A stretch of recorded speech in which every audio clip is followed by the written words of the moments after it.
Coming up today on TechLink Daily, Xbox One versus PlayStation 4, Google Glass starts shipping, and Apple and Samsung are back at it again with another patent lawsuit. All those stories and more coming up right now.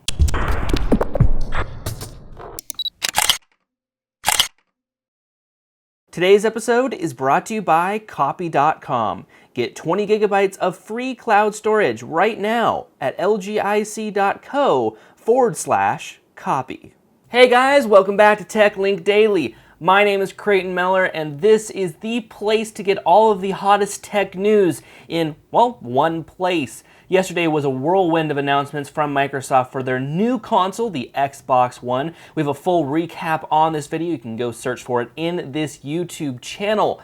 But without further ado, let's get into today's top stories. From livingthroughglass.com, Project Glass announces #IfIHadGlass winners to start receive pickup notifications. So if you were one of the 8,000 people who got those notifications a couple months ago, myself included, you will start to receive direct messages via Twitter for If I Had Glass, and they'll tell you exactly when you can go pick up your own unit. So we're even closer to getting Glass, and I can't wait to get my hands on it.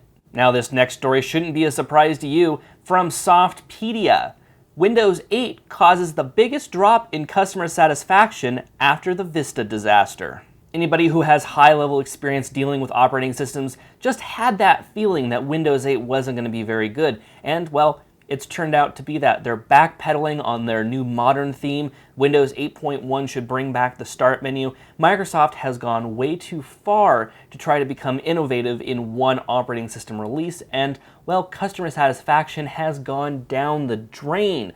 Tons of people are, well, they're not very excited about it. I mean, people are even switching to Mac, for all we know, Linux included, then run on Windows. I know I personally am sticking with Windows 7 until, well, something better comes down the pike, which I don't see that coming for another, well, 3 to 4 years when Microsoft brings out their next operating system, because it seems like that. Again, every other operating system seems to be really, really bad. You have Vista, you have 7, which was good, then you have 8 going back, there was Windows ME, then there was Windows 95. I mean, it's just a cycle of really good, really bad, really good, really bad. Well, Microsoft hopefully will learn, but again, they've been doing this for how many years now and haven't learned about every other operating system? Now we have a couple of Xbox-related stories for you guys to kind of wrap up after yesterday. This first one comes from Polygon. Xbox 360's Kinect causes trouble for users during next-gen livestream reveal. This is actually quite a funny story. If you were watching the reveal event via the Xbox live stream and you had your Kinect installed, well, when they were making commands, your Kinect would pick it up and do those commands. So on the live stream, when they would say Xbox on or Xbox go home, your Kinect that you had in your house was listening to those live stream commands, and they were, well, turning the consoles off, making them go to the home screen, bringing up menus, kicking people out of the live stream, which is kind of funny. Microsoft was duping all of the people who were watching the stream on their Xboxes and making them go crazy. So next time you watch an Xbox, live event, be sure to disconnect your Kinect so it doesn't happen. Now in more serious Xbox news from Boy Genius Report, Xbox One game sales and used game policies. What we know. While the announcement was nothing less than exciting, it left a lot of questions in the games market, how they'll be sold, if we'll be able to use used games, questions like those. Well, this Boy Genius report goes in depth on that, and, well, here we go. Quoting from the article here, first, games will be available for purchase on discs just like the Xbox 360 games. The main difference is that the games will not be played off of the discs. Instead, they will be installed directly on the Xbox One's 500GB hard drive, though new games can be played immediately as they install from the discs. Once installed, games are registered and tied to a user's Xbox Live account. They can be played only by that user and the other users in his or her household. If a gamer wants to take that disc to a friend's house and play the game on someone else's console, he or she will have to log into Xbox Live on the other person's console. Basically what that means is that games are tied to a specific console and to a specific user account. So you can't, well, take a disc and have somebody else play it via a different Xbox Live account.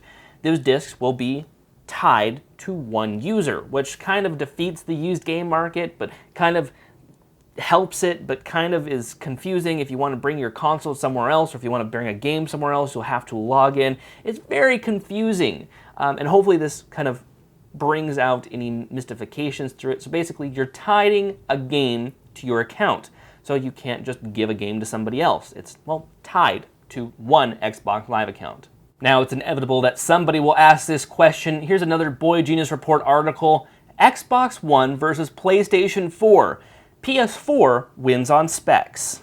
Inevitably, someone's going to ask this question, so let's look at the specs chart and we'll see which one is the best. Compared to the Xbox 360 and the Xbox One, it's a huge leap and bound over it. Compared to the 3 cores on the Xbox 360, the One has 8. It also has a lower CPU frequency, but it's spread out over more cores, making it more powerful. Compared to the PlayStation 4, though, they're about the same down the line. They both have 8 cores, 1.6 GHz AMD Jaguar CPU architecture, 2 by 2 megabytes of shared L2 cache, but where it does come out on top is GPU cores. The Xbox One has 768, while the PlayStation 4 has 1,152. The PlayStation 4 does come out slightly on top via teraflops of peak shared throughput, but the Xbox One comes out on top because we know that it has embedded memory and the bandwidth is much higher than we see in the Xbox 360. Also has 8 gigabytes of DDR3 RAM, while the PS4 has 8 gigabytes of GDDR5 RAM. So it does come out on top there with higher speeds overall. They both have the same memory bus, and, well, the PlayStation 4 comes out on top with system memory bandwidth. So it's kind of confusing and kind of weird that they're pretty much the same in some areas, yet not the same in others. It is, of course, down to the bottom line of how the game optimizes all of the hardware within the console of what your experience is going to be like. Although the PS4 may win, well, if you have a better game experience on the Xbox 360, then you would probably get the Xbox 360 for the better game experience. That's in my opinion. What's yours? Who wins? Xbox 360, or I'm sorry, not the Xbox 360, I'm still within that mentality, Xbox One or PS4? Here's a surprising announcement from Google today, retiring Google Checkout announcement. On November 20th, 2013, Google Checkout will no longer be supported. Sellers of digital goods on Google, Google Play, Google Chrome Web Store, Offers Marketplace, and Google Wallet for digital goods will automatically transition to Google Wallet and will not be impacted. What does this mean for the consumer? Well, you're now going to be using Google Wallet for checkouts after November 20th. What does this mean for the business? Well, you're going to have to move around some code and add availabilities for checking out via Google Wallet instead of checking out via Google Checkout. Now, this should be seamless in the fact that, well, they're just going to redirect all the traffic from Google Checkout to Google Wallet. But for the consumer, it will be a different interface and have a different name after November 20th. Here's another law article for you guys from Ars Technica. Patent troll that wants $1,000 per worker gets sues via Vermont A-G. So in short, if you don't know about this, there is a patent troll out there with a very vague patent related to scanners, and they're contacting small businesses asking for about $1,000 per employee for using scanners. Now, some small businesses will just pay it up front because they don't have the money to pay for it, to pay for a lawyer to go after them and fight this claim. Well, now Vermont, yes, the state Vermont, is opening a governmental investigation around this company and its trollish patents, which is the first of its kind in this country. So if they void this trollish patent, well, it could be coming down the pike that a lot more trollish patents will be voided by the US government. Last story of the day involves our good old friends Apple and Samsung in another patent suit. From Macworld, Apple says Samsung's Galaxy S4 infringes on 5 patents. That's right, Apple is suing Samsung yet again for infringing patents. Here's the patents that they're infringing now. The S4 allegedly infringes on 2 patents related to user interfaces, 2 Siri-related search patents, and data synchronization patent according to the filing. They're at it again. They just left one lawsuit, and now they're opening up another lawsuit for the brand new phone. Who's going to win? We won't know, but sources are saying that it's looking good for Apple currently. I've got no hardware for today, so let's jump into our question of the day. Will you buy an Xbox One or PlayStation 4? Well, me personally, I'm going to be getting an Xbox One. Why? I'm invested heavily in the Xbox platform. I own an original Xbox, I own an Xbox 360, and I own an Xbox 360 Slim. I'm also a huge fan of the Gears of War and Halo series. That's what keeps bringing me back to buying Xboxes and using them on a constant basis. I'm very excited for the Xbox One. Unfortunately, I know I won't be able to play my old Xbox games on them. I'm still very heavily invested with digital games, which will be available on the new Xbox. So that's my reasons. What's yours? Leave your pick and your reasons down below in the comments. We always love to hear what you guys have to say. That about wraps it up for me.